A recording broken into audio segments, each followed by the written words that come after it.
welcome to the Interlude with Drew. What's going on, everybody? This is Andrew McCain. Welcome to another episode of the Interlude with Drew.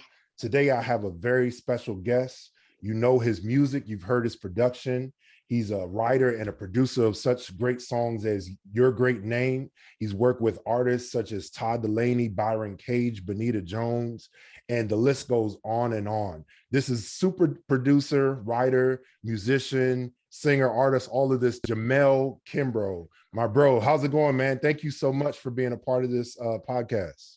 Drew, what's up, man? Glad to be on here, but you made one mistake. I am nobody's singer. You aren't? Okay, I thought I saw your name featured on the song, so I just thought I'd throw that in there. You know, we all can figure it out and just put our credits in there as a little undertone background vocal. Okay, I hear you.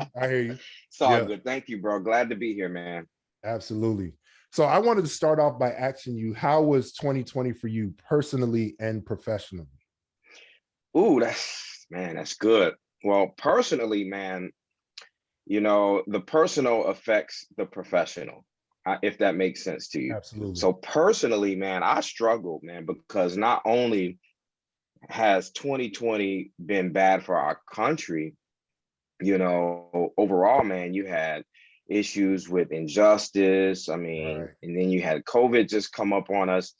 And it's like all of these things bundled into one really depressed me, man, because it really, it gave me an ounce of fear. You know, the Bible says, you know, we should not live in fear, but the reality is you're human and you have these fear tendencies that creep up on you. And so it did. And, you know, it really, my motivation was next to none, man, for the year of 2020, man. And it was tough, man. You know, I had clients that I was booked out. And so it totally affected my career, man, because I just wasn't motivated to do the work, you know, out of fear or I'm just not happy to walk around as, you know, a man right now. We're worried about being a man, you know, a Black man in the United States, you know. Right. So you had all of these things, man. So otherwise, on the lighter side of it, 2020 has taught us all how to reinvent. Right. You know what I'm saying? Like, you know, it's some things that, you know, people were unaware as far as a skill set they should have, you know, and when 2020 shot us, like we realized, okay, these are things that we kind of need to know and we need to learn them fast. Absolutely. You know, but I was pretty equipped with it because I've been thinking this way, you know, prior to the pandemic, man. So, you know, it was bittersweet, man. Yeah. That's so true, because a lot of times we think of 2020, most people think about the pandemic, but not even considering the social injustices that were taking place in the midst of a pandemic. So it was crazy for all of us. Too much, bro. Yeah.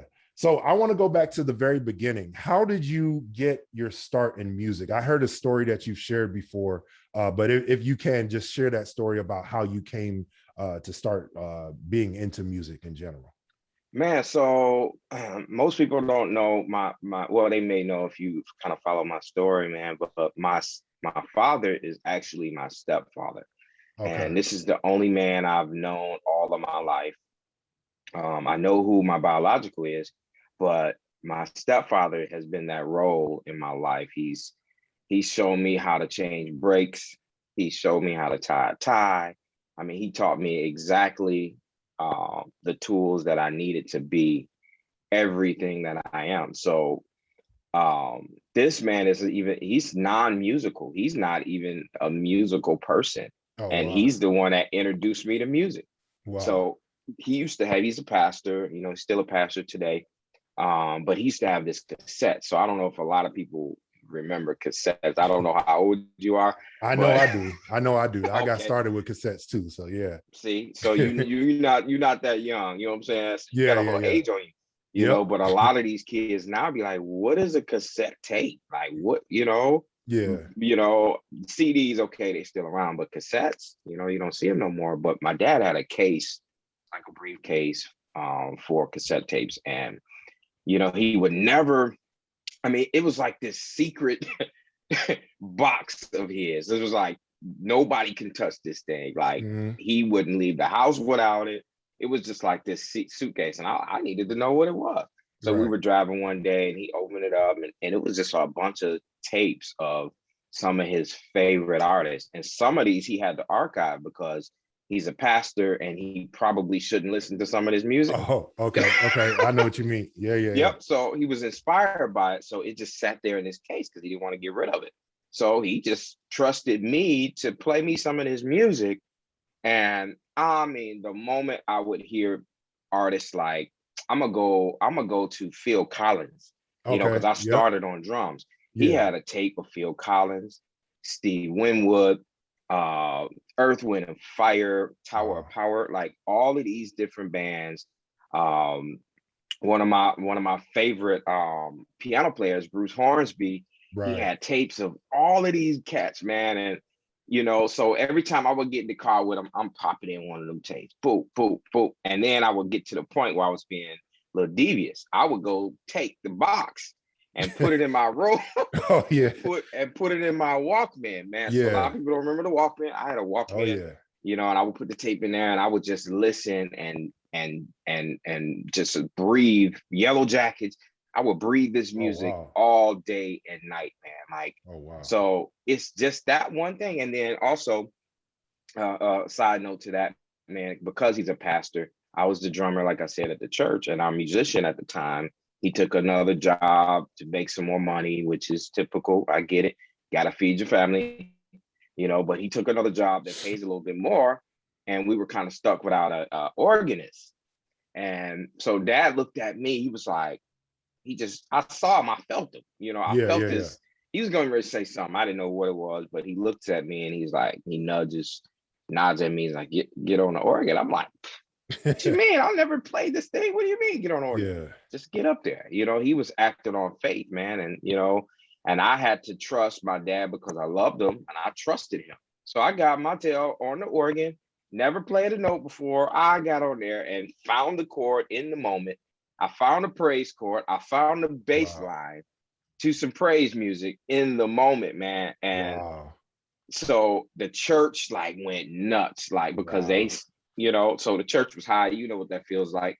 It's extremely progressive church, and so he brought me down to the altar and he prayed. He was like, God has blessed you with something. He's given you a gift, and he just prayed over me in that moment, and then that was it. The rest of it Wow. is really history, man. He Wow. invested, he done all the things to follow up that faith move. Because a Yeah. lot of people don't follow it up. You want to act on faith, but you gotta follow it up with some action, Right. Absolutely. and that's what my father did. And he brought me drums, he brought me keys, he had a Hammond organ, Wow. full Leslie 122 sitting in my living room. Wow. Wow. He wasn't 4 in the playing. morning. I'm Yeah. playing, I'm learning whatever I can learn at 4, in the Wow. morning, and disturbing my whole family, but nobody never once told me to get off the organ and go to bed. But if I Wow. was up playing video games, Nintendo or something, Yeah. Yeah. Yeah. yeah, get up, go to bed. If you're not gonna be Yeah. on that organ, you go to bed. Yeah. Yeah. Yeah. Yeah. So that's Wow. just the brief of it, man. Wow. That's incredible.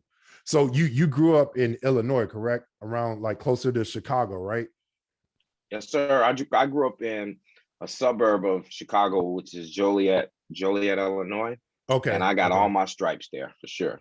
Okay, so the Chicago scene, as most of us know, is really heavy in gospel music. So many great musicians come out of Chicago, like Rodney East, Calvin Rogers, Jason Tyson, Varro, and Thad. So many, and then even going back further than that, so many great musicians and artists come out of Chicago. What was it like growing up near that scene?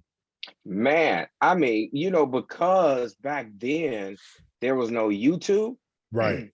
and the choir scene was super heavy, and this is where everybody learned their chops. Mhm. Everybody learned how to do what they do well from the choir opportunities that was given to us.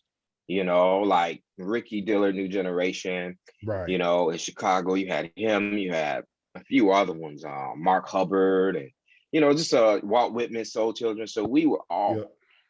we would all be inspired to play for those choirs. So because there was no YouTube, you had to be in the room. You know Right. what I'm saying? And Yep. to be in a room where I'm watching little Calvin. Like I'm just couple years older than Calvin. But I Wow. remember his very first live session that he did. Wow. And With he was Ricky? 13. No, I With wasn't Rick? even with Ricky. It was Oh, the wow. local church, and he did their session.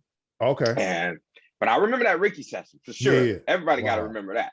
Wow. But before that, he did a session and he was 13. And, I used to watch Calvin sit on the walls. I used to watch Varo. I would watch all these little young dudes sitting on the wall, watching all the cats that they looked up to, So it was Wow. all about being in the room because we didn't have access to anybody unless you were there. Right. You know what I'm saying? So really that taught us everything that we needed to know, how to serve people we respected. You know what I'm saying? Like we would carry drum bags and just sit, keys, they would just let us sit behind them and just, it was just being in the room, man, was our biggest teacher and some of the greatest musicians in the world. Wow, And you that's name amazing. That's amazing. So you're seeing these people before they become world famous and stuff. You're seeing them like cutting their teeth, learning and everything. You guys are all coming up together. That's really incredible. Yeah. And then I remember when Rodney was not as good as he was. Actually, Jason is younger. We all grew up in Church of God in Christ. So first jurisdiction under Bishop Ford. Yep. And the person we looked up to in Keys was actually what was his name? Ed Showers. So Ed Showers. That's the name I was trying to find. Yeah. Yep. Yeah. So Ed was our God. He was our organ playing God. We all looked up to him. He looked up to my uncle, which is Steve Harrison. Steve is in his 70s now. He's actually my dad's best friend. And so he looked up to Steve. So we looked up to people like that. So Jason and I and Rodney, were studying Ed Sauer. So he's actually the sound of First Jurisdiction Church of God in Christ, which a lot of us get our style from. But I do remember Jason being much smaller than Rodney, but wearing Rodney out. Oh, wow. Really? Wow. Jason would be on the organ and he couldn't even reach. I'm older than Jason too, so I used to watch it and they were playing longer than me, but Jason would be in the state meetings and he would play and I'm just like, look at this little dude just killing this organ like this.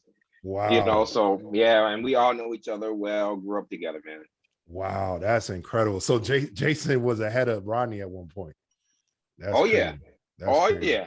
And it's like they both have their thing.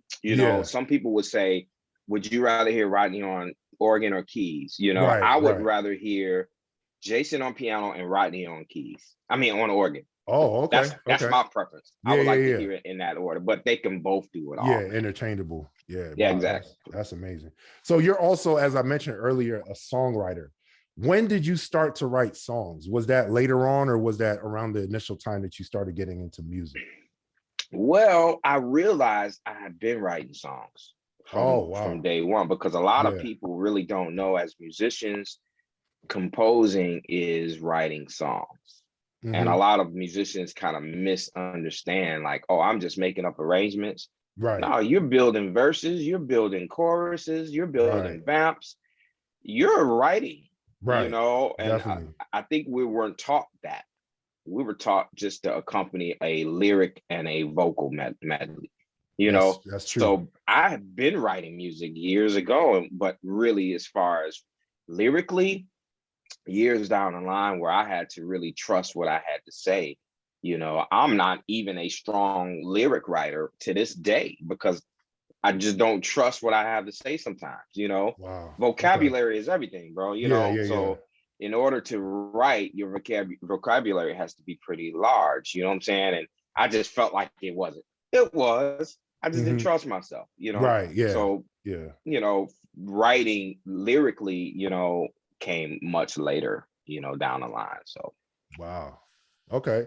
So you talked about how you got into music and then it just became a passion. Did you ever think that you would be doing something else as a career when you were younger? Whoo! I actually, man, God didn't show me nothing else but music. Oh, okay. I couldn't see anything, Drew. Like there was nothing that inspired me other than music. Nothing. Wow. Not one thing, man. Like I hated school, but I love going to school so I can go to the orchestra room where we had a piano room. Okay. So I would ditch my classes. I would ditch math, Yeah. and I would go to the choir room and I would sit in there and I would shed and I would just take that, so nothing ever inspired me, man. I learned that I am a good communicator. I'm good at inspiring and building Right. youth right now. So if I didn't do music right now, I would definitely love to be a mentor, stuff in that lane, you know what I mean? Yeah, But yeah. in the beginning, there was nothing, bro. Nothing. Wow. That's crazy. So you talked about how being a songwriter as a musician, sometimes you are putting music in sections and just kind of compartmentalizing music, and you don't realize that you're a writer actually. So that also goes along with, of course, producing. And we know you now to be a super producer, a really great producer. When did you get into producing? Man, so she's actually my cousin, and her name is Sonia. She'd be happy that I shouted her out if she watched this. But Yeah. we actually started, like, I had a Tascam Porta 2. This was a 4-track tape recorder. It was blue, and I had like a D70 or D50 Roland keyboard. Yeah. You remember that keyboard? Yep. So I had that and that Porta 2 that somebody gave it to me. And I found I was just inspired to just make some music with a cousin of mine, and she was a great, dope singer and writer. So I would just be building. Like I said, I didn't know I was writing either.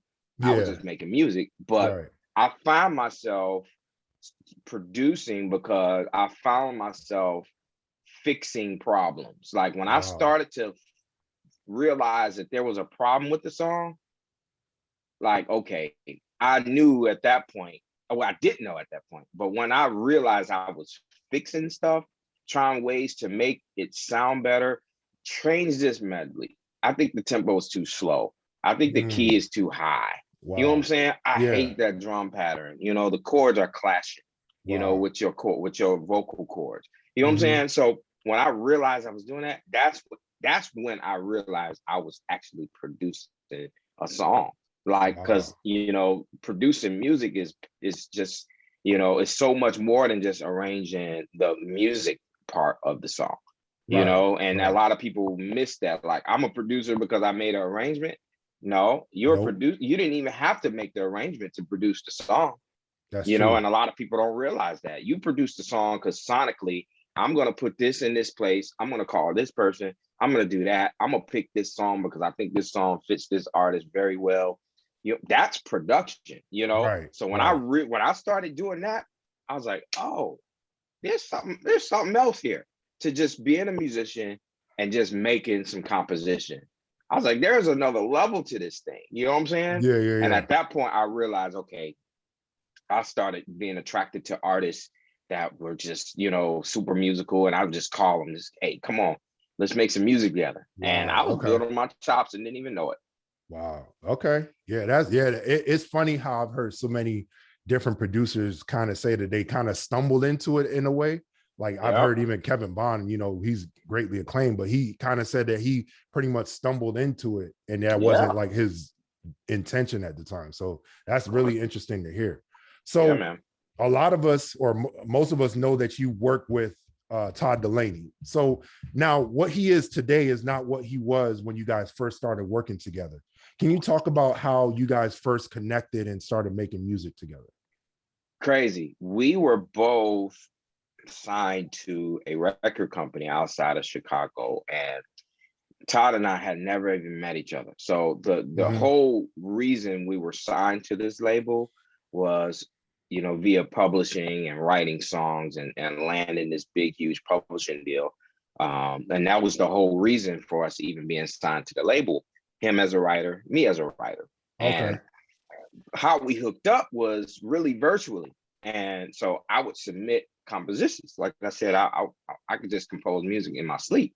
So I was composing a bunch of stuff and some melodies, and humming some stuff, and then I would submit to the company. And then so there would be a catalog that the label had, and they would bring in writers, and they would just listen to music, okay, in the catalog that the label had. Yeah. And for some reason, I don't know what, but it had to be God. Everything that inspired his ear was my compositions. Wow. Okay. Everything. Like, Wow. I picked that song. Ooh, listen, I don't like that. Oh, I like that song. Wow. And everyone was mine. Everyone. Wow. That's God for sure. That's definitely Yeah, God. it was nothing but God. I mean, because Yeah. our ears are definitely tuned to each other. Like, we hear the same, and that was kind of, really determined in virtual mode, Yeah. So when we finally met, I was like, oh, you the dude that's been demoing and writing songs to my track? He said, oh, Wow. you the dude that's been making the music that I'm picking? Oh man. Wow. And Wow. at that point, it was from that moment to today, over 10 years ago is when we connected like that. And that's how that happened. It's crazy. Wow, that's amazing. And it is great because, like, from what the type of music he was doing at that time, his music has definitely grown and evolved. So it's like you guys are growing together. Totally, man. Todd didn't know what he was when we first started writing. This dude, we were writing songs like Joe, Joe, R&B singer Joe. Yeah.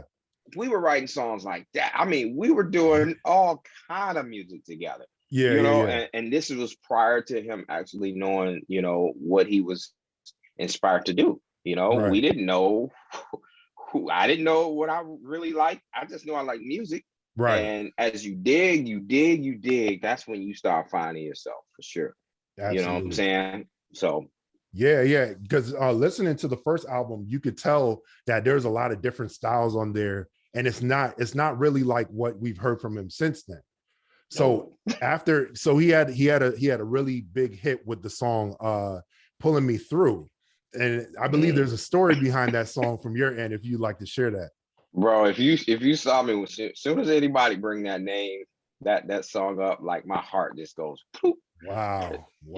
Because I'm gonna start by saying I'm glad that he wrote a great song. Right. Yeah. Because that's what saved me. Because that was a horrible production. I never saw it that way. I honestly didn't. So I learned a lot of things along the way, Drew, man.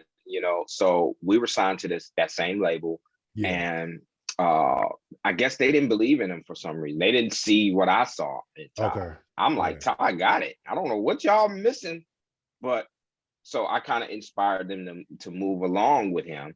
Yeah. And they didn't give him, I mean, the label's long gone now. I mean, I could say they didn't give him a budget. And you just expect, okay, you signed to a label, there's a production budget. Right. Yeah.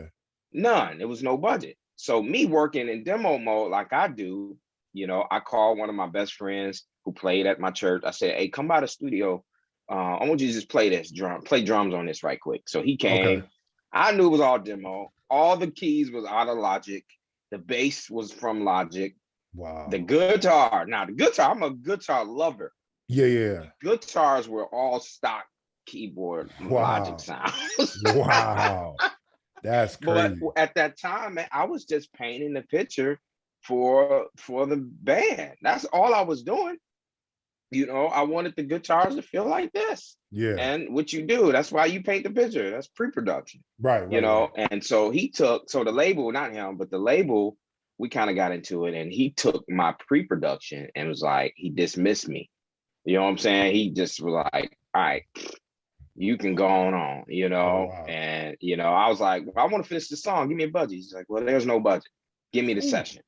Wow. Just give me the, I'm like, what do you mean? Let me finish the record.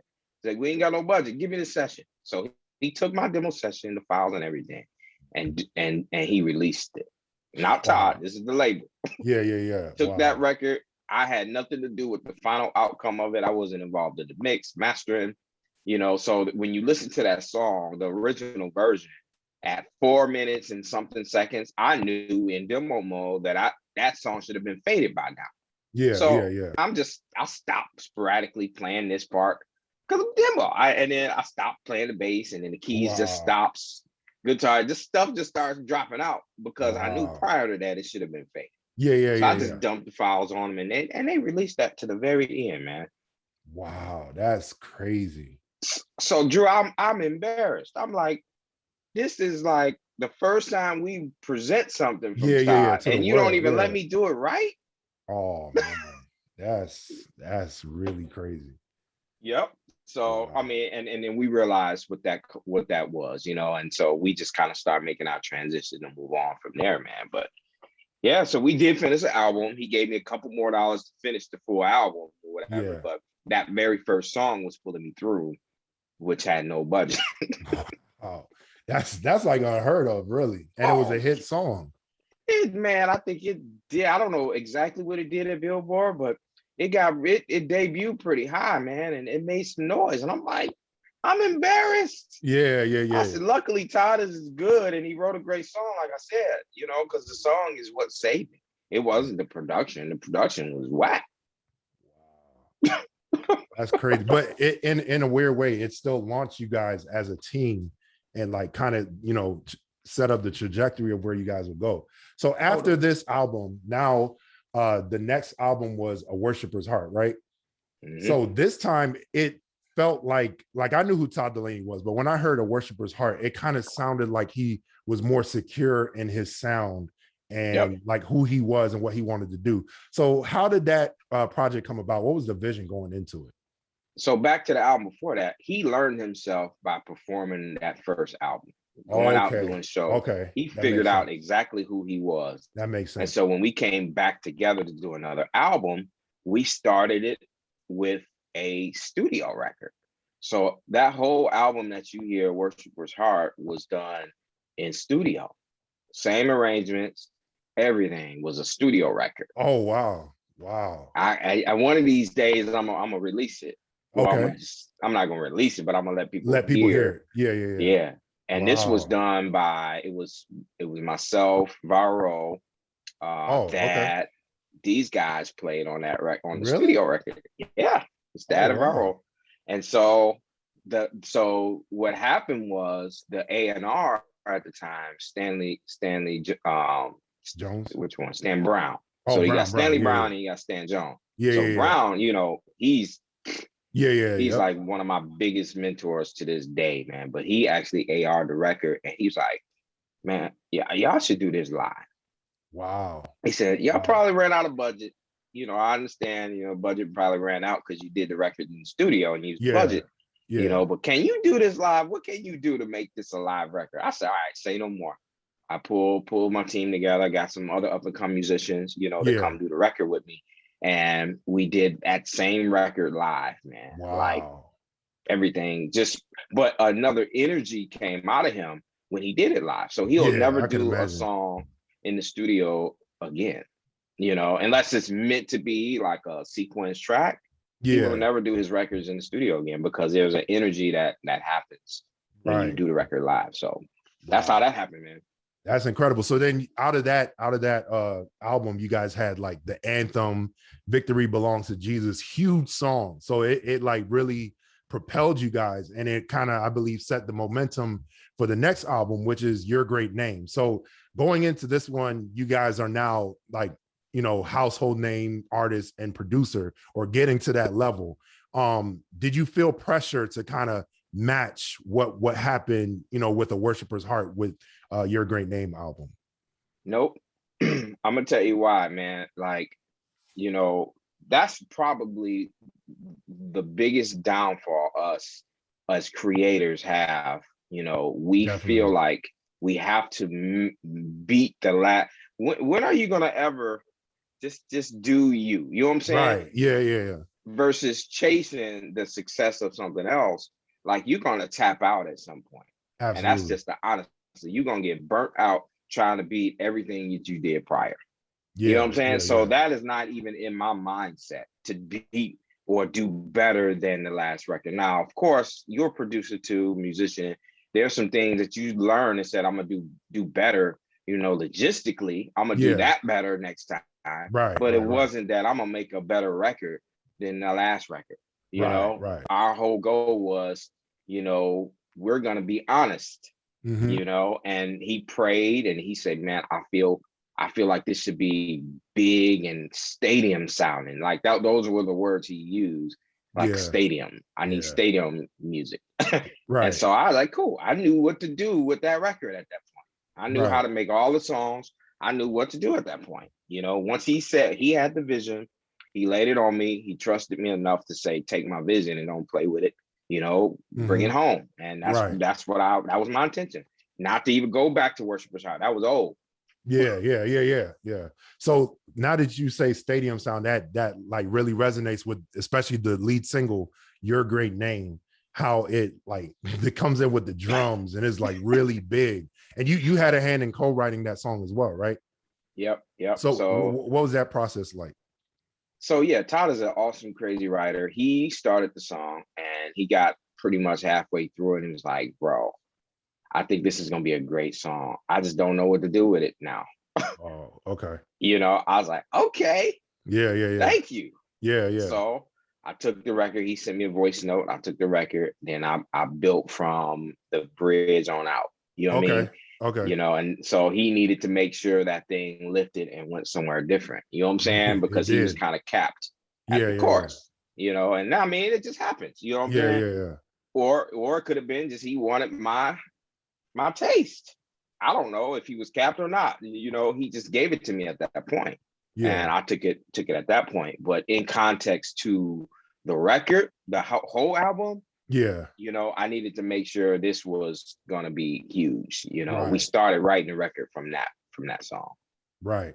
Yeah. Yeah. And then that just really set the tone. I remember seeing before it came out, is I think his advertisement was saying something like it's projected to be one of the biggest songs of the year or the biggest. And sure enough, like we're still singing that song to this Yeah, day. And man. I think it's special because there's certain songs that are hits, and after a while you get tired of it. You get tired of doing it in church. I feel like every Yep. single time me or anybody else plays Your Great Name, it's just so fun to do and it works every single time. Well, I'm glad you having fun because I'm over it. You are. I mean, I can see that. I can see that. But there's certain songs, I won't name the song, but there's certain songs everybody's moved on from. Like, all right, I've Yeah, heard that's true. enough. But that one in Yeah. particular, like everybody still loves it, man. That's And a see, blessing. the whole idea behind the song, like me, I'm thinking about your local church. So us as Christians and Christian musicians and artists, if we don't do something that encourages and builds the local church, like what is our goal here? Like we're doing Christian music, and if you can't sing it in your church as a Christian music producer or artist, then I feel, this is just my opinion, I feel like I failed at being a Christian. You know, other people have their thoughts on, you know, what it is they do in their lanes, and Yeah, everybody has a lane, and that's great. But my goal was to make sure that I create music that you can duplicate in the church. right. So for your average musician that that are not session musicians that go to work every day and got Hmm. about an hour out of a day to learn a song, Exactly. Yep. you know what I'm saying? And Yeah. I'm working for him, you know, Yeah. or Yeah. Yeah. her, Yeah. you know. And that was my whole goal with taking a song that the average guy can play, but then your monster musicians can make it their own and do whatever they feel like they can do with it. It's Right. that wide open. That was the goal with that record. Right. Yeah. You guys absolutely found that perfect happy medium for that song. Yeah. So even, in addition to that, from that same album, a song like King of Glory that did so well. Like I've seen that song wipe out churches. And then Yeah. to go on and see like something that you produced on and arranged, Michael W. Smith recorded it with CeCe Winans. Then CeCe Winans recorded it on her own. And it's like, wow. And that is, we already know how legendary she is. Yeah. What was that Yeah. like seeing that happen? Man, it was crazy when we got the mechanical license to come through. We were like, hold on, who? CC want to record the joint, you know? Man. And we saw Michael and CC performing at some arena in Nashville. Okay. And that was the moment we realized, okay, this song is beyond us. You know what Wow. I'm saying? You Yeah, know, yeah, yeah. at that moment when I saw Michael W. Smith touch it, Yeah, I legend. feel like we were in this happy medium, like you said, of how to merge gospel tones and Christian contemporary music tones together, and make this sound that everybody enjoys playing, and you can play. You're not too bored as a gospel musician, and it's not too difficult as a CCM musician. That's the reality. You know, us gospel guys, we can get bored with some of this stuff. Absolutely. I get it, because I can too. You know what I'm saying? But CCM, they can't understand how we as African Americans express music. Like, we so over the top. You know what I'm saying? We super creative, and everybody can't really catch that. So I was like, let me just do this. You know what I'm saying? Let me discipline the gospel cats a little bit, and let me give us a little something to these CCMs to make them, you know, step up as musicians, you know, with their creativity. So it's incredible. I played that at a church yesterday. That song still works. Wow, so, man. Thank you, bro. You guys definitely merged it in a perfect way. So I believe that, you know, you guys had already started like ascending and just, you know, the blessings of the Lord following. So around this time, now you're starting to work with a lot of different artists like Shayna Wilson Williams, Benita Jones, and many different artists. How did you begin to balance all of this work that, you know, kind of fell into your lap from, you know, of course, from God, but like, how did you begin to balance, you know, catering to the different sounds of these different artists? Yeah, you know, my production style is really simple, man. I never take the opportunity to work for artists to show the world what I can do. You know, and I think a lot of musicians and producers, they get that wrong. Their goal is to show, and there's nothing wrong with that. You know, like, you do want to showcase your talents and your abilities, but the number one thing you should showcase is that you know how to make an artist comfortable. You know what I'm saying? That's the goal of a producer, is to first make them comfortable, and then secondly, learn how to push them in areas that they are maybe weak, or they just, you know, need to grow in. You know what I'm saying? That is your goal as a producer. So I feel like people called me because I have that quality that attracts artists, that makes them feel comfortable and safe, that I'm not going to take them and make them where I feel like I should, you know, like I feel like they should be. You know, that's not how you get artists. You know, you get an artist and, hey, I'm going to study you. I'm going to do my homework. I just got a contract last week. I went to this artist, you know, I knew of her, but I started to go all the way back to her first song, you know, all the way up until this moment. I'm learning her. You know, so that way I can present her with something that makes her feel comfortable. She called me for me, you know, so that way I can kind of glue the two worlds together, versus she called me and I'm just going to do me on her. You know? And I get it. It's a natural thing to do. Like, I'm just me. I'm going to be me no matter what. And that's fine. You can still be you, but you are a work for hire contractor. Absolutely. You know what I'm saying? You didn't sign her. You didn't sign the artist. You can't make them be what you want. You're there to give them what they need, and because they gotta essentially, you know, Drew, they have to sing these songs. You know, and if you built these songs for you and they don't feel comfortable with them, like, you just kind of missed it at that point. You know? We all miss. I miss too, bro. Like, I miss stuff. I miss stuff all the time, you know, but I'm learning as I go along, just like the next person, bro. Definitely. And with all of these projects that you begin to work on, you know, of course, I follow you on Instagram. It's very clear, you know, following you and looking at the things you post, that you're definitely a family man, and you make time for your family in the midst of all the work that you do. Talk about having that balance to make sure that family still comes first in the midst of all the success that you garnered over time. Man, what I learned, Drew, is balance is probably not even the word anymore. You know what I'm saying? Because balance, something is going to always get more attention. So think about from 24 hours of the day, what's going to get more hours in that day? It's going to be sleep. So your balance is off already, because sleep needs more attention than any other thing. You know what I mean? So I've learned through the years that I'm trying to balance this, and that's not even what I should be doing. There's nothing wrong with balancing certain things, but when you have a career and you have family, the word to me is harmony. You know what I'm saying? Perfect. Yeah. How to make my family feel of value when I do have the time with them. Yeah. So I'm just not, when I'm on my break, it's so much of a compromise for me. Like, because even if I'm not, my hands are not on a key or on a mixer or working on anything, I can be just sitting there. I'm still working. Right. I'm always working because I'm thinking about this conversation I got to have in the morning, thinking about the session I got to do next week. I'm thinking about how to fix a fire that happened. I got to put out a fire with a situation. So even if I'm sitting there, my family doesn't know that.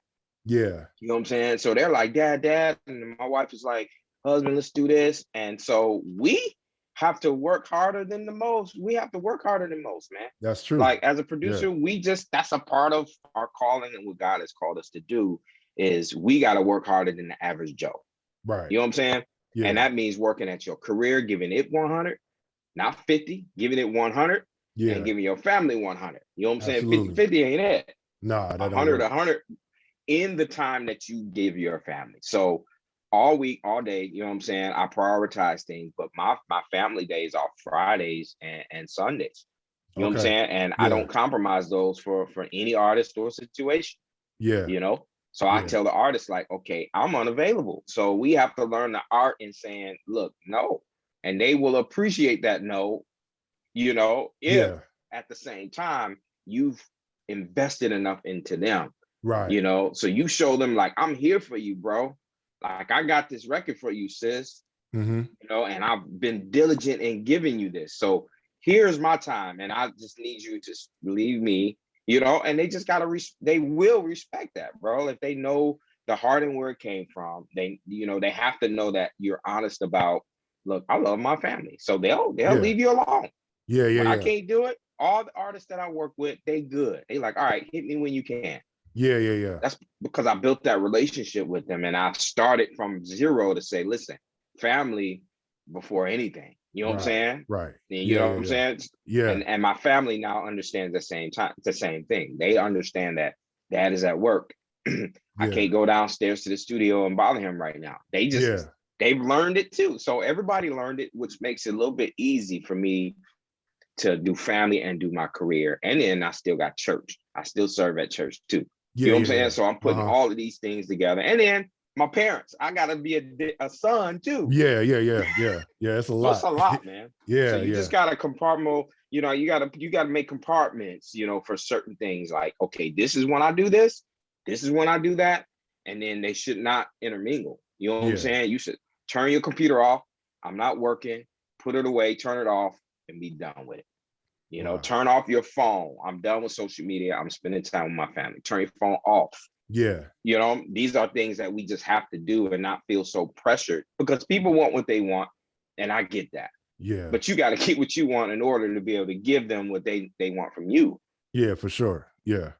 So yeah, man, that's kind of what I've learned about, family and career, man. Yeah, that's so profound. The way how you put it, like it's balance doesn't work anyway, but just making sure that you give 100% and like basically live in the moment. That's very essential. So currently you're sitting in your own studio, which is, already speaks volumes. But along with that studio, I saw, from social media that you were able to build a house and with the studio in it. Talk about that. That's huge, man. Like that, not everybody gets to do that. No, they don't, man. And, God afforded me, the resources, man, because, resources is everything. That's what we all doing is we got to get that money to do what we got to do. But I look at every dime that I spend as an investment. Absolutely. Every dime, my home, my vehicles, my gear, everything that I get is an investment, man. But, to build a home for one in itself, to be able to do this for your family as a man, that took my confidence to the roof. Oh yeah. Build your wife a house. Right. Watch how much respect you gain from her. I can only imagine. Oh my God, she will do anything in the world for you, bro. That, but not saying it's just the house, but I'm just saying when you do stuff on that level, I mean, she has no choice but to respect you, man. But yeah, man, just being able to put my family under and allow them to watch the logistics of building a home. So, you know, when they dug up the foundation, I was actually out of town. We came back from out of town to go look at the property, and they had dug up the foundation. And man, we just started crying. I'm just like, it really has started. So at that moment, man, I wrote on a prayer. It was a card. I wrote prayers. And I poured it, and I asked the guy with the cement truck to allow me to throw this card down the cement conveyor and pour it into my slab in my home. Wow. So prayers are embedded in my whole home. Wow. I'm telling you, man, foundation. So like in the walls, I wrote like scriptures. You know, in my kids' room, there's I can do all things through Christ. I mean, there are so many different things that speak the word of God in my home. And I had that opportunity to embed that in my home from the beginning. So I gave it right back to God. I was like, you gave it to me. This house is yours, you know? And then at the same time, being able to build it, I had a chance to know how I like to work and what things work for me in my work environment. And I got a chance to go downstairs and draw up a blueprint of how I wanted my studio to look. Wow. Yeah, that's incredible. You know, so there's a control room down here, a live room, vocal booth. There's a gym down here, and there's also a sitting room. You know, so all of these things, the kitchen, full bathroom, everything. So when artists come over, they can go to the. You know, I make artists go in and punch the punching bag sometimes, so they can get their heart rate up and they can give me a better take. Oh man, that's it's a little go run on the treadmill and then come back to the booth. You know what I'm saying? So it was all this little stuff that God allowed me to be able to do, man, because this is what I do. And I went all on faith, man. You know, faith. I rock my boy Swole. He rocks this faith move situation. And that has been my life. Because I feel like the odds were really they were stacked up against me as a young Black man who, so many different things that come up. I mean, that's a whole nother story, you know, but I feel like God has said, look, I got something special for you. You know what I'm saying? And he showed it to me, and I acted on faith, and I went and, made it happen. And he provided at that point. Wow. You know, so great feeling, Drew. Great feeling. Man, that's so inspiring. So like just seeing how, it started with, how the Bible says, despise not small beginnings, because like you never know where you can end up. And like along with your success, you've received a Grammy nomination.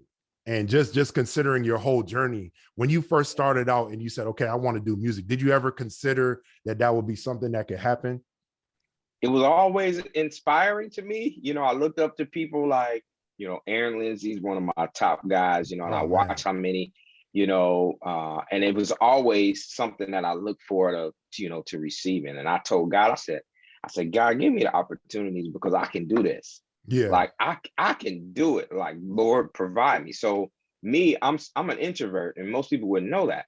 And the industry works like, okay, let me get in your face. This is how you build relationships. Yeah. I wasn't that guy, I wasn't that guy. So God was like, okay, I know you're not that guy. So every time I work with somebody, bro, they come to me, man. And that is the most humbling thing in my entire. So I just recently did a song with Tamala Man, and they came to my house, bro. Whew. You know what I'm saying? Like they walked in my house, they came into my studio, and they worked with me here. So that told me right there, that was God's, ordained, situation for my life. Is I didn't have to go chase and get in the face and build these relationships.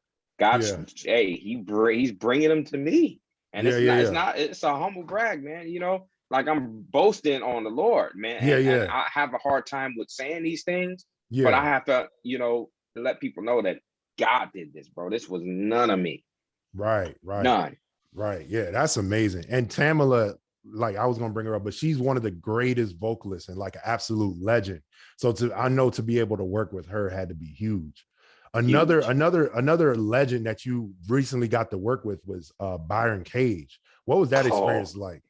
Man, Byron he's a vet, bro. Oh yeah. When you work with vets, you just better come with your pen and paper and you better take notes. Wow. Yeah. I can see that for sure. And what makes it easy to work with somebody like him, you know, versus Todd. Todd knows who he is now. He didn't know prior. Right. You know, so I built with him. You know, Right. Byron was a different thing. He came in the door knowing who he is. He wasn't gonna compromise for this. He knew exactly what he wanted from me, and just how cool he is. Like, he was so connectable, and we laughed. I mean, we worked hard, but we laughed and talked, and I got to learn some stories. You know, some stories is everything, man. Oh yeah, you know, absolutely. some of these are, if they can share some of these stories with you, Man, that's some of the biggest inspiration. So I got down and, you know, listen to how his process went with when he worked with Kurt Carr, and you know, when he did The Presence of the Lord Is Here, and you know, that album. I just, you know, he let me in on all his secrets, man. So it was great because he treated me as though I felt about him. He looked at me as this great, you know, and treated me like that. And I, you know, so we just kept giving each other that space. Like, I never would take, okay, I'm great. He would never take, I'm great, you know? Like, no, man, you great. No, you great. No, you the best at this. That's how that was, man. Just a great guy, bro. Great friend. Yeah, and then one more legend that just came to mind, Jason White. You recently got to work with him as well. Oh man, I can only imagine how that went. You know, he's the sound of the West Coast. Oh, absolutely. As far as gospel music. Yeah. You know, and a lot of people don't realize, like, that guy, I've been watching and listening for years, man. And so just being able to work with him on a project, I mean, he's a vocal beast. I didn't know that much. Yeah. I didn't know how, you know, I knew he do the Kanye thing, but when you understand how much theory he knows and musical, he is ridiculous outside of just playing keys, man. Right. And one of the coolest, humble, and see, people got to realize those guys at the top, man, they're the most humble people you ever wanted. It's the ones below that threshold that give you a hard time. Because they think they above the threshold and they not. And they feel like, oh, I gotta talk like this, or I gotta act like this because I'm so good. I gotta treat people, you know, less than because they're not as skilled as I am. Man, that is horrible. That's a pet peeve of mine for musicians to treat other musicians that are not as skilled as them as though they're less than them. Right. You will never get you won't get me to shake your hand, look at you if I see you treat somebody like that. Exactly. Because you're disrespecting a human. Right, a human at the end of the day. Yeah. A human. Yeah. So when musicians act like that, you can forget me. Like, I'll never call you. Yep. Never in a million years. I'll take the B guy over the A guy because the B dude got a better personality. Yeah. I totally agree with that. Yeah. It's crazy how that works. You said that tier right below the top tier is the ones that act like that. That's crazy. Like, when you haven't even gotten, you know, but you won't know until you cross it. And everybody that you talk to over there, man, you'll be like, wow, they don't even act like these guys. Right. And they got all the Grammys, all the awards, all the credits, and they are so open to give you everything that they have. But it's the ones right below that are jokes. Yeah, it's crazy. It's crazy. So in your time, you know, we've talked about how you started off very young. You've been around the music scene. You've learned so much, and now you've experienced so much success. What would your advice be to young musicians who look up to you, seeing your journey or seeing, you know, maybe where you are right now, and understanding the type of success that you've had? What would be your advice to young musicians and producers who are aspiring to do what you do? I would say, first thing I would say is slow down. Wow. Slow down. The key to winning is learning everything that you can. You know what I'm saying? Slow down and get all the tools that you need to be great. Right. Like, don't rush this process. Don't let social media fool you, because they may be making noise on social media, but they really have no substance, man. They ain't done nothing yet. They still learning too. They just look good. Yeah. You know what I'm saying? They look good learning. Right. You know, but you just make sure you learn everything that pertains to your craft as far as musicianship. Like, learn. The hardest thing for gospel musicians is discipline. That's the hardest thing for a lot of us, because we play in churches, that allow us to play what we want. That's kind of how we was raised. Yeah, So yeah. discipline ain't nothing. Like, what is that? I'm gonna play what I want. Mm-hmm.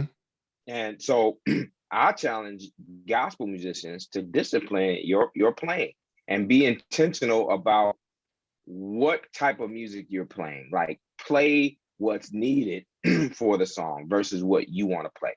Just Right. die to yourself, Mm-hmm. die to how great you are, and serve the song, serve the church. You know what I'm saying? That's what I would say to gospel musicians. And producers learn there's more to being a producer than making arrangements. Like, Yeah. being relational with your team, being relational with the artist, Yeah. you know, having foresight, like, okay, I can project that this is going to happen. So let me plan for it right now. Like, these are things that producers need to think about versus, you know, and one more thing, I need to say this. Find somebody to build with. Find somebody that believes in you and that wants to build with you. Mm-hmm. Don't chase the top artists, because the top artists, they got their people. Yeah, they do. That they've built with for years, and they comfortable with them. I know that now. I didn't know that earlier. Mm-hmm. I learned when you work with an artist and they get comfortable to produce, you can't get in there and get that record. Yeah, they're not gonna call you versus the guy that know them. Mm-hmm.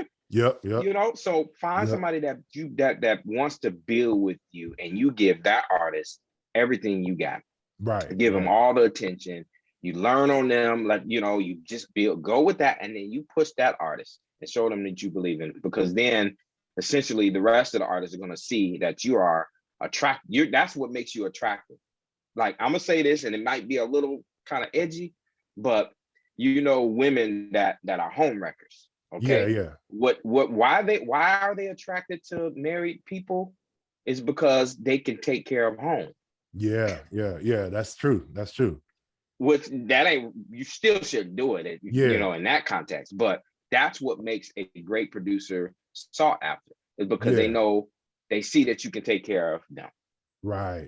That's what it boils down to. So find you somebody to believe in, and just slow down, y'all. Don't let this social media hype you and get you in a place that you're not even ready to execute. You know, you get an executive that say, man, can you do this record for me? I got this artist. And you don't know the half about taking a record from the beginning, and you take the job and you flop that joint. Right. Because you were so busy showing the world something that you weren't ready to do. Mm-hmm. Just slow down. Really, it takes time to do this. Yeah. Who was I talking to? Who was that recently told me they just won a Grammy this year? Whoever it was won a Grammy this year. Oh, it was a record label. This was his first Grammy in 40 years. Okay. And he has put out some of the biggest artists that we see. This was his first Grammy. This is a label. Right. In 40-something years, a first Grammy to receive. Wow. I said, thank you for sharing that with me, because I used to get discouraged. Like, I got a nomination, but I didn't win yet. When I'm going to get mine? Man, 40 years? Yeah, wow. Relax. Wow. Yep. And then what you going to do with it after you get it? Exactly. What happened? It's just going to sit there on the mantle somewhere. Yeah. Because you're only as good as your last record. So exactly. Who cares about the Grammy? Mm-hmm. What's next for you? You know? So I ain't mean to go that far, Drew. Oh, no, I appreciate that. I appreciate that. That blessed me. And I know it's going to bless so many people that see this. So in closing, I heard something that you said that really resonated with me. And I really love, you know, how you put it. You said that when you produce music, you want people to be able to feel God in the music. So talk about, you know, that perspective when you're just not making music, but you're intentional about allowing people to have an experience when they listen to the music. Oh, man. Okay, so let me give you a scenario. The last song Todd and I did was Revelation 4. Yes, sir. And the same process with writing on that. He's like, man, give me something, lift this thing on the back end. So regardless of the writing process and production process, we talked. So he called me. He's like, man, God gave me a song. You know, he's singing Bible right now, and God gave him a medley through the scripture. And so we sat down, and he didn't have to make me, but he asked me to read that scripture, read that whole chapter in context with each other.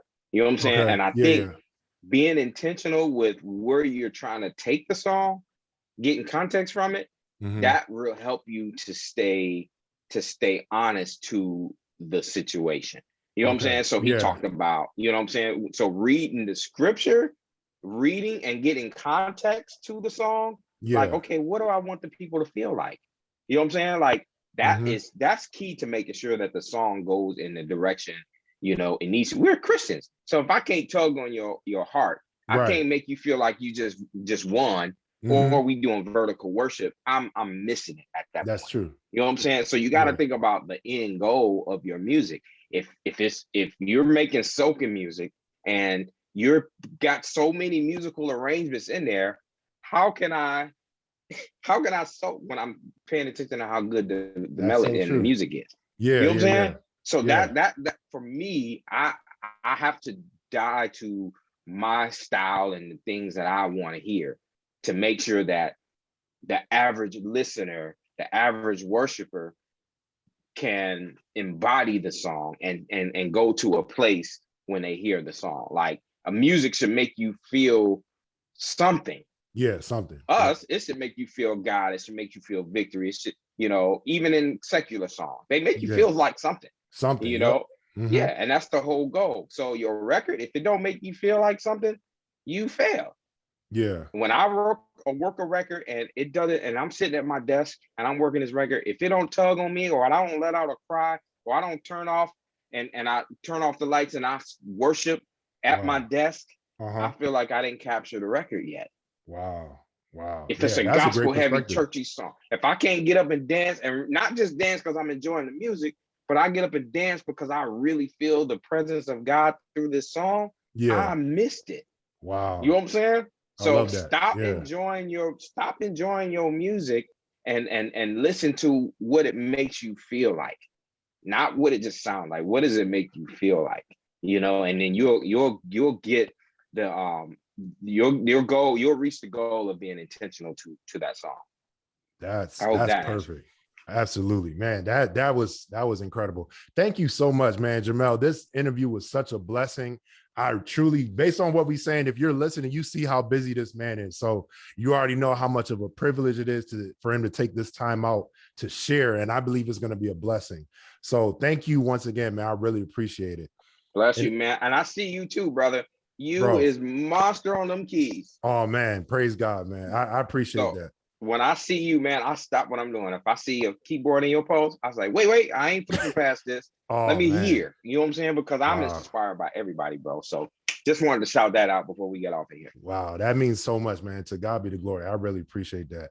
Yeah, so as I always say in closing, only what you do for Christ will last. Take it one day at a time and keep it pushing.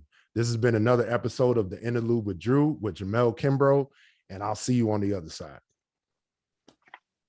It's the Interlude with